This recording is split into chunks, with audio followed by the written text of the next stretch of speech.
Më 13 korrik të vitit 1963, një avion sovjetik pasagjerësh, në bordin e të cilit gjendeshin edhe 7 qytetarë shqiptar, burra, gra e fëmijë, që ktheheshin nga Republika e Kinës, u rrëzuan nga afërsitë të pistës së aeroportit të Irkutskut në Siberi. Të gjithë qytetarët shqiptar humbën jetën. Ngjarja e pazakontë shokoi shoqërinë shqiptare të kohës, që nuk ishte përballur me aksidente të përmasave të tilla. Për më tepër, viktimat ishin personazhe të njohur, filluar nga shkrimtari dhe kritiku Drago Siliqi, shkuar te gazetari Xhafer Baglamaja, i cili për fat të keq udhëtonte bashkë me gruan dhe djalin e vogël, dhe përfunduar te Feleku, motra e Ramiz Alis, dhe njëkohësisht gruaja e ambasadorit shqiptar në Kinë, Reis Malile, e cila udhëtonte bashkë me 2 fëmijët e mitur. Avioni i tipit Tupolev 104B i shoqërisë ajrore sovjetike Aeroflot shpërtheu në mënyrë të papritur dhe enigmatike në momentin e uljes, duke e mbjell vdekje dhe njëkohësisht edhe shumë mister. Dyshimet e para të reklamuara erdhën nga pala kineze. Ato u forcuan edhe më tej, sidomos kur autoritetet sovjetike raportuan djegjen nga flakët edhe të gjitha dokumenteve që 2 korrier diplomatik kinez mbartnin me vete të sistemuara në valixhe speciale. Sipas autoriteteve kineze, ato përmbanin udhëzime të udhëheqësit Mao Zedong për bisedime 2 palçe që kinezët po zhvillonin me sovjetikët në Moskë. Por le të kthehemi te plaka shqiptare. Njeriu më me fat i kësaj ngjarje do të ishte kritiku letrar Razi Brahimi.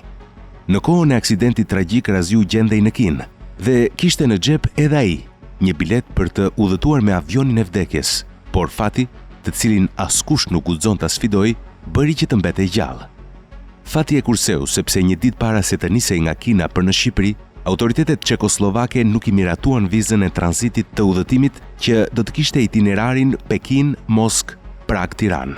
Ishte një flet e holl letre që dikur i shkaktoi mërzi, por që më pas Razi Brahimi do ta ruante deri në fund të jetës si certifikatën e dytë të lindjes. Ndërkohë, fati që i shpëtoi jetën Razi Brahimit u tregua i pamëshirshëm me 7 shqiptarët e tjerë.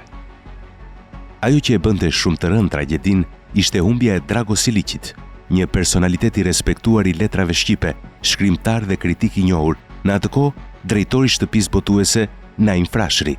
Pas rrëzimit të avionit, shumë sende personale të viktimave ju kthyen të afërme, mes tyre shumë kush kujton me dhimbje 2 palë kpucë të vogla që Drago Siliqi i kishte blerë në Kinë si dhurata për 2 vajzat e tij, por edhe disa flet nga romani i Petromarkos, Nata e Ustikës, të cilin kritiku i njohur e kishte marrë me vete në Kinë për ta lexuar. Një tjetër personazh i njohur nga gjithë shqiptarët, i cili humbi jetën në këtë tragjedi, ishte gazetari Xhafer Baglamaja. Ai ishte korrespondent i gazetës Zëri i Popullit në Kinë dhe në Shqipëri po kthehej bashkë me gruan Nadiren dhe djalin e vogël Agimin. Të gjithë humbën jetën. Fati kishte tentuar ta mbante në Kinë edhe Xhaferin, pasi ai kishte mundur të siguronte vetëm një bilet udhëtimi, ndërsa të dytën për bashkëshorten e kishte siguruar duke ju lutur Razi Brahimit, të cilit ndërkohë i ishte refuzuar kalimi tranzit në Çekoslovaki. Viktimat e tjera të kësaj tragjedie ajrore ishin edhe Feleku, gruaja e ambasadorit shqiptar në Kinë, Reis Malile, bashkë me 2 fëmijët ende të vegjël. Felek Malile ishte njëkohësisht edhe motra e vogël e Ramiz Alis, i cili më pas do të vendosej në krye të Partisë së Punës dhe zgjidhej presidenti i vendit. Por pse u rrëzua ky avion? Në çfarë rrethanash u rrëzua? Ishte një aksident i rëndomt apo ishte një rrëzim i qëllimshëm? Të paktën kinezët, si dyshues të përjetshëm që janë, iniciuan një hetim. Madje në hetim, veç ekspertëve sovjetike kinez, pati edhe një grup shqiptarësh.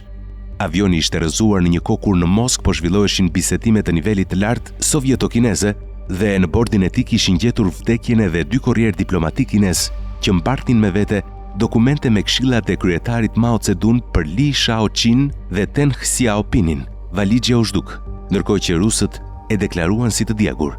Ky ishte momenti që kinezët shpërthyen në dyshime, pasi valixhja ishte rezistente ndaj flakëve dhe goditjeve.